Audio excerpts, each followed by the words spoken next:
Yoo garuu immoo namni itti jaallattu tokko yeroo si kaadu maaltu sitti dhaga'ama? Fakkeenyaaf ani ejaa si dhabuu jaan barbaanneef si kaadagaa ejaa si dhabuun barbaanneef dogoggora isaa baree nadhamuu barbaaddu yoo ta'e jalqabaa immoo dhugaasaa himtee ifama gaafachuu ይቅርታ መጠየቅ ትልቅነት ነው። ለምሳሌ እኔ አጠፋለሁ ብዙ ጊዜ fakkeenyaaf ambaayee nan balleessa si galeera bakka jiramti garuu immoo waanan godhe tokko kaadu likitti naa himime abbaa manaa keetti maarta miti.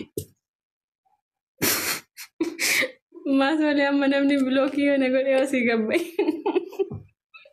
Jedha taati waan dhugaarra jirta karaa dhugaa jirta jedheeti.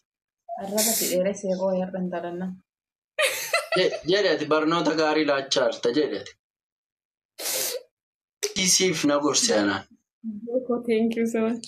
Ilaamee dhugaa yoo amma yoo namni maal godhee biloog gootee ofirraa ariitanatti. Jaalattu tokko yoo si kaada namni balleessu miti laa irra deddeebi'ee balleessuu danda'a garuu badiisaa sana. Thank you bareedduu koo dhugaa thank you kunoo jechuun amma nama tokko iddoo akkasiin deeman na jedhu hin deemiinii jettaanii amma bakkicha hin jaallanne waan ta'eef yoo inni deemee si didee deemee maal gootaate. Kana jechuun namni fakkeenyaaf waan ani bakka hin jaalanne ilaa jaalala keessatti fakkeenyaaf anis karaa hin taane mirga isaan sarbu waan isaaf hin malle tokko immoo akka godhuun fedhu wanta isaaf hin malle yookiin immoo iddichi isaaf hin ta'u yoo ta'e hin deemin yoo hin jedheen yoo didee deeme kun rakkina. Garuu immoo bakka sana deemuudhaaf sababa quubsaa wayii qaba yoo ta'e osoo hin deemin dura na amansiifachuu qaba. Sigalee? Joko thank you so much qaali. Osoo hin deemin dura wanti kun sababa kanaa fi kanadha. So akkas ta'uu qaba yoo naan jedhu anis akka nama tokkootti nan fudhadha. Okay dhaqi akkas godhi garuu immoo akkas akkaataa akkanaati. Jira miti? Yoo immoo namni dogongoree namni yoo balleesse badiisaa sana kanan balleesse dhiifama jedheennaan kunis guddummaadha bira dabartu garuu wanta ati beektu tokko waan qabatamaa tokko du'een argamaan hin goone kun waan biraati. Asuma warri jaalallee qabdan waan inni isin hidhaamuu fedhu tokko jaalala keessatti sobni rakkina cimaadha tokkoffaa. Hidat mibbaaloo kanarraa eegala amma isin danda'ame waliif amanamuu yaala wal kabajuu yaala. Dirqama immoo namni dogongorachuu miti hin dogongora garuu yeroo dogongortanitti balleessaa keessan san amanaati dhiifama bakka yiqirtaa tilqinat no isin galee garuu immoo yoon warri isin mufachiise immoo asuma jiraattan dhiifama naa godhaa. Siifuu bishaan nu gidduutti bareedu. Nama wallolchiisaa jirta. Leeshaan waan kiyyarraa naasaa jira maaliif nama wallolchiisa? Nama wallolchiisu miti baay'ee gariisaa waan ofiin goone keessatti gariisaa immoo dhugaa. Dhugaa kennabi. Parsantaa 50 waan ofiin goone haasofti parsantaa 50 garuu dhugaa isaa. Dhugaa rabbii waan ofiidhaa godhuun haasaan. Dhugaa rabbii baay'ee balleessa garuu badii koosan immoo dhugaa rabbii ifama gaafadhaan. Gochaan godhisan andi kan gochaa kun kaaddu si galee. Jaarsi kee ammasiifoo tiiktookiin fayyadamiini dhiisitu si hedeenista. Ani si gaafachaa jiru giiftii koo ani si baana amma siifoo gaafachaa jira si galee maaliifi ispeekti gaarii qabdi abbaa manaa ishee fi jaalala dhugaarra jiru akkamidhaati siifoo amma waan jaallatta abbaa manaa kee. Baay'ee jaaladha. TikTokii miti waan kam dhiisa sonaan jedhee nan dhiisaan. Maaliif jennaan? Bakka si galatam.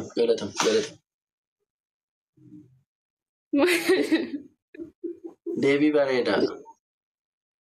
Qumna gara dhugaa dubbachuun maaliif hiikoo hiwooti no si galee jireenyadha kun.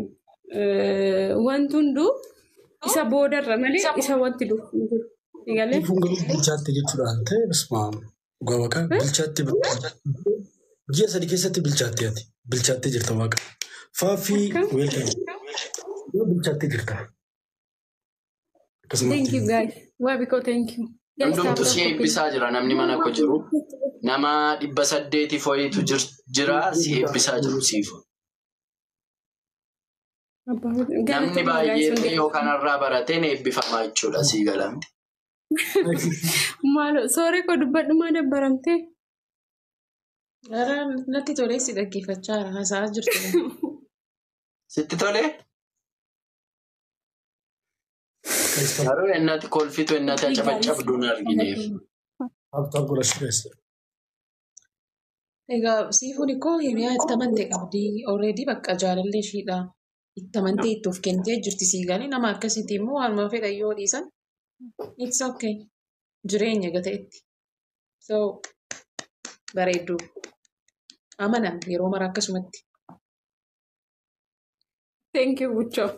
Kanati akkasitti ilaa kan isheen akkasitti konfiidansiidhaan baatee dubbattu haajo inni konfiidansii itti horeef haajo inni sirnaan qabeef haajo inni illee waan isheen dhiisi jettuun dhiistuuf dhiisillee jechuun baattu haga ammaa dhiisee yoo jetteen akka inni dhiisu haajo beektuuf 100%dha konfiidansii guutuudhaan miti tiiktaakii waa biraallee na dhiise jetteen jireenya ishee akka ta'e haajo beektu.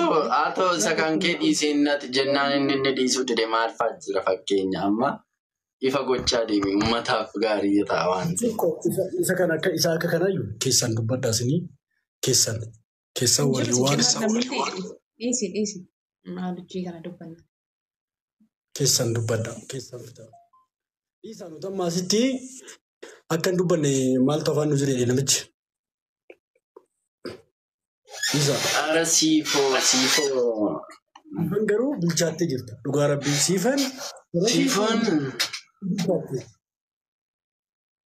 Gorseera. Mucichi sirriitti gorseera beekta. Gorsa miti akka isheen amantuu Ayyee dhugaa dubbachuun baay'ee jaaladhaan. hin mirkaneesseef malee gorsa miti kun soodha. Itti amantama bakka isheen eessattiyyuu bakka fuul konfiidansiidhaan haasofti waa'ee isaa duubatti hin jettu sii galee shakkii takka sammuu keessan gooneef. Gaayis taaptaap godhaa. Waan inni siifan irratti dalageessan isii galee kan akkasitti akka ishee dubbisu ishee godha. Galatoomii. Oh my goodness. Thank you so much. Qabaa jira taaptaap godha. Thank you so much, Father. Galatoom. Ibsa dhuletasti. Bareedu biyya baay'ee siin jaaladha. Anillee hedduu siin jaaladha. Galatooma naaf jiraadhaa guys.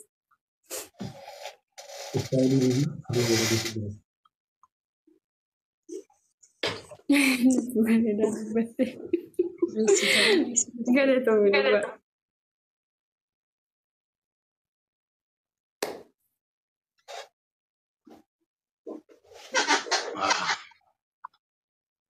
Ali, thank you Ali.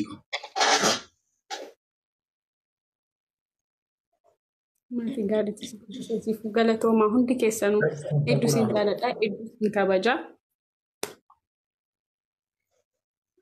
Naaf jiraadha maatiiwwan koo. Baay'ee siifu. Ali jedhee sooretti hedhee inni baafateeru eeyyudha anchi. So much. Maaf akkasitti kontentii akkasii inni galtooti gorsa tiiktookidhaan. Dhiisikaa maamuudii walirra qabanna. Dhugaa kooti bare maaf si ilaalutti dhugaarraan keenya iddoo jirarraa kee iddoo biraatti socho'a. Dhugaadha mutuu gorsitee gorsa akkasiitu dabarsitee bareedaadha. Galatooma. Taaptaap godhaa deema. Giloobii kennaniiruu fi amma kan yaadabamii. Use the glove, guys. Ali, thank you So much. Galatoomi dhugaa rabbi galatooma hundi keessanuu. Thank you so much, family.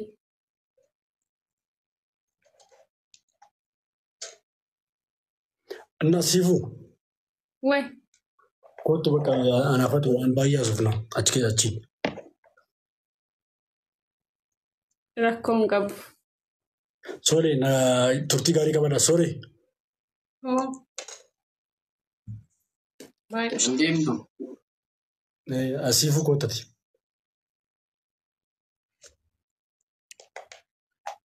Nyaanni ani nyaadhutti darbee abbe. Nama nyaata. Ijoo bilisummaan maallaan jechuuf sinitti fakkaata kootu naan jedhee deemee barna gaan turaa bakka. Balleessisi jechuuf hin balleessin fidi boruu. Fideen dhufa ilaalle. Sooree wajjin irratti mari'adhaa fideen dhufaan immoo. Ciao. Argitee mucattitti amma siifooti. Garuu immoo namni itti jaalattu tokko yeroo si kaadu maaltu sitti dhaga'ama. Fakkeenyaaf ani. Ijaa si dhabuu jaan barbaanneef si kaadagaa. Ijaa si dhabuun barbaanneef dogoggora isaa bareedu. Nadhamuu barbaaddu yoo ta'e jalqataa immoo dhugaasaa himtee dhiifama gaafachuu yiqirtaa maxayyaq tilliqinat ነው. ለምሳሌ እኔ አጠፋለሁ ብዙ ጊዜ fakkeenyaaf ambaayee nan balleessa si galeera bakka jiramti garuu immoo waanan godhe tokko kaadu. Likkitti naa himime. Abbaa manaa keetti maarta miti. Maasoolee amma namni bilookii yoo na godhee osii gabba'e. Jedha taati waan dhugaarra jirta karaa dhugaa jirta jedheeti. Arraba fidheera seeqoo yarra hin talanna. Jedheeti barnoota gaarii laachaa jirta jedheeti. Isiif na gorsi anaan. Thank you so much. Ilaamee dhugaa'ee. Yoo amma yoo namni maal godhee biloog gootee ofirraa ariitan. Jaalattu tokko yoo si kaade namni hin balleessu miti laa irra deddeebi'ee balleessuu danda'a garuu badiisaa sana. Thank you bareedduu godhugaa thank you kunoo amma. Jechuun amma nama tokko iddoo akkasiin deeman na jedhu hin deemiinii jettaani amma bakkicha hin jaallanne waan ta'eef yoo inni deemee si didee deemee maal gootaate. Kana jechuun namni fakkeenyaaf waan ani bakka hin jaalanne ilaa jaalala keessatti fakkeenyaaf anis karaa hin taane mirga isaan sarbu waan isaaf hin malle tokko immoo akka godhuun fedhu wanta isaaf hin malle yookiin immoo iddichi isaaf hin ta'u yoo ta'e hin deemin yoo hin jedheen yoo didee deeme kun rakkina. Garuu immoo bakka sana deemuudhaaf sababa quubsaa wayii qaba yoo ta'e osoo hin deemin dura na amansiifachuu qaba. Sigalee? Jooko thank you so much qaalii. Osoo hin deemin dura wanti kun sababa kanaa fi kanadha. So akkas ta'uu qaba yoo naan jedhe anis akka nama tokkootti nan fudhadha. Okay dhaqi akkas godhi garuu immoo akkas akkaataa akkanaati. Jira miti? Yoo immoo namni dogongoree namni yoo balleesse badiisaa sana kanan balleesse dhiifama jedheennaan kunis guddummaadha bira dabarte garuu wanta ati beektu tokko waan qabatamaa tokko du'een argamaan hin goone kun waan biraati. Gorsa gaarii. Asuma warri jaalallee qabdan waan inni isinii dhaamuu fedhu tokko jaalala keessatti sobni rakkina cimaadha tokkoffaa. Hidat mibbaaloo kanarraa eegala amma isinii danda'ame waliif amanamuu yaalaa ol kabajuu yaala. Dirqama immoo namni dogongorachuu miti hin dogongora garuu yeroo dogongortanitti balleessaa keessan san amanaati dhiifama bakka yiqirtaa tilliqinnat nu isinii galee garuu immoo yoon warri si mufachiise immoo asuma jiraattan dhiifama naa godhaa. Tiifuu bishaan nu gidduutti bareedu. Nama wallolchiisaa jirtaa. Leesh ani waan kiyyarraa naasaa jira maaliif nama wallolchiisa? Nama wallolchiisu miti baay'ee gariisaa waan ofiin goone keessatti gariisaa immoo dhugaa. Dhugaa kenna. Parsantaa 50 waan ofiin goone haasofti parsantaa 50 garuu dhugaa isaa. Dhugaa rabbii waan ofiidhaa godhuu naasaan. Dhugaa rabbii baay'ee balleessa garuu badii koosan ammoo dhugaa rabbii dhiifama gaafadhaan. Gochaan godhisan andi kan gochaa kun kaaddu si galee. Jaarsi kee ammasiifoo tiiktookiin fayyadamiini dhiisitu si hedeenis ta'a. Ani si gaafachaa jiru giiftii koo ani si baana amma siifoo gaafachaa jira si galee maaliifi ispeeksi gaarii qabdi abbaa manaa ishee fi jaalala dhugaarra jiru akka midhaati siifoo amma waan jaallatta abbaa manaa kee. Baay'ee jaaladha. TikTokii miti waan kam dhiisoo sonaan jedhee nan dhiisaan. Maaliif jennaan? Bakka siidhe. Galatam.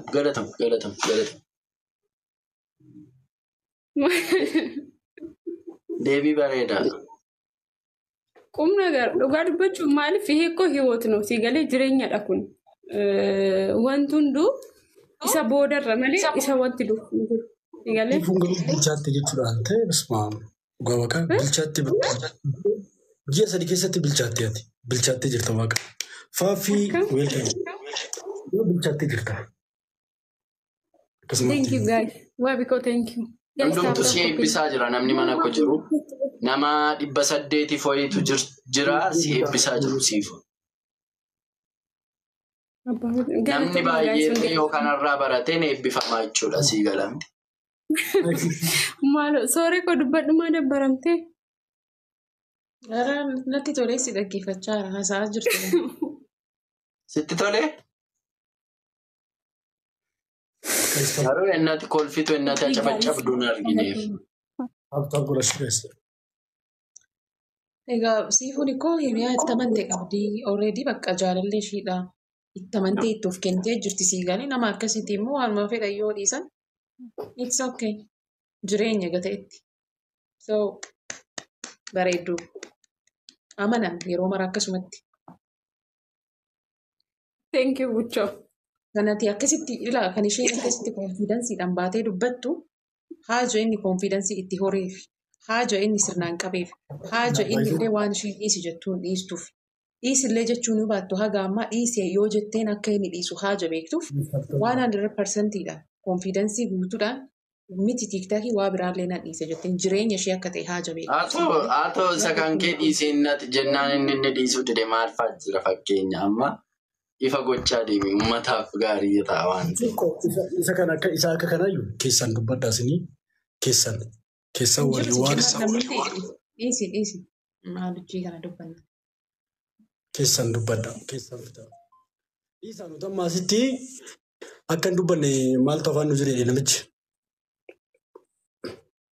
Dhiisa. Ara siifoo. Garuu bilchaattee jirta dhugaa rabbii Siifoon. Gorseera. Mucichi sirriitti gorseera beekta.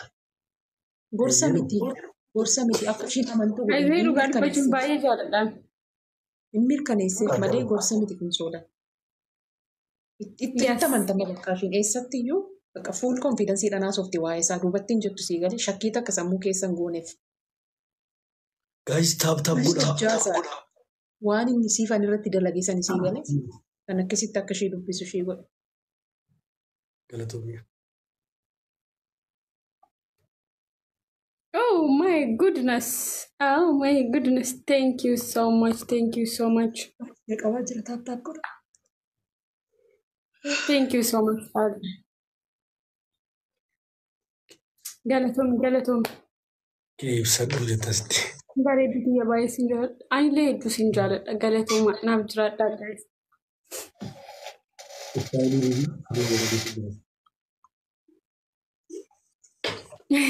Bareedaa dubbatte. Galatoomi dhugaa.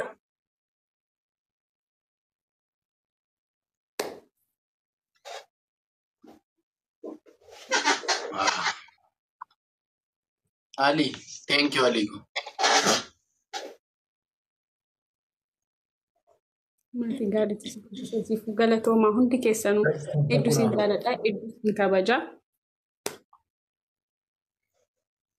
Naaf jiraadha maatiiwwan koo. Baay'ee siifu. Ali jedhee sooretti hedheenni baafateeru eeyyudha anchi. So much. Maaf akkasitti kontentii akkasii inni galtooti gorsa tiiktookidhaan. Dhiisikaa maamuudii walirra qabanna. Dhugaa kooti bare maaf si ilaalutti dhugaarraan keenya iddoo jirarraa kee iddoo biraatti socho'a.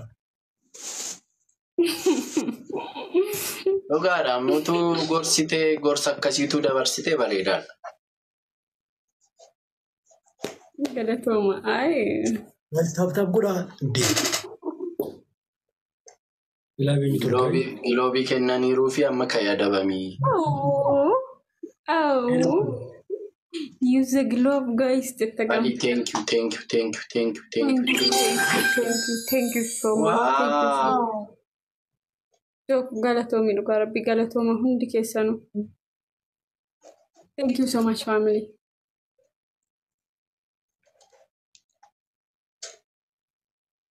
Nasiifuu Way. kootu bakka anaafatu waan baay'ee asufna achi keessa achi. Rakkoon qabu. Sorry turtii gaarii qabadha sorry. Oh. Baay'ee. Hin deemtu. Asiifuu kootati.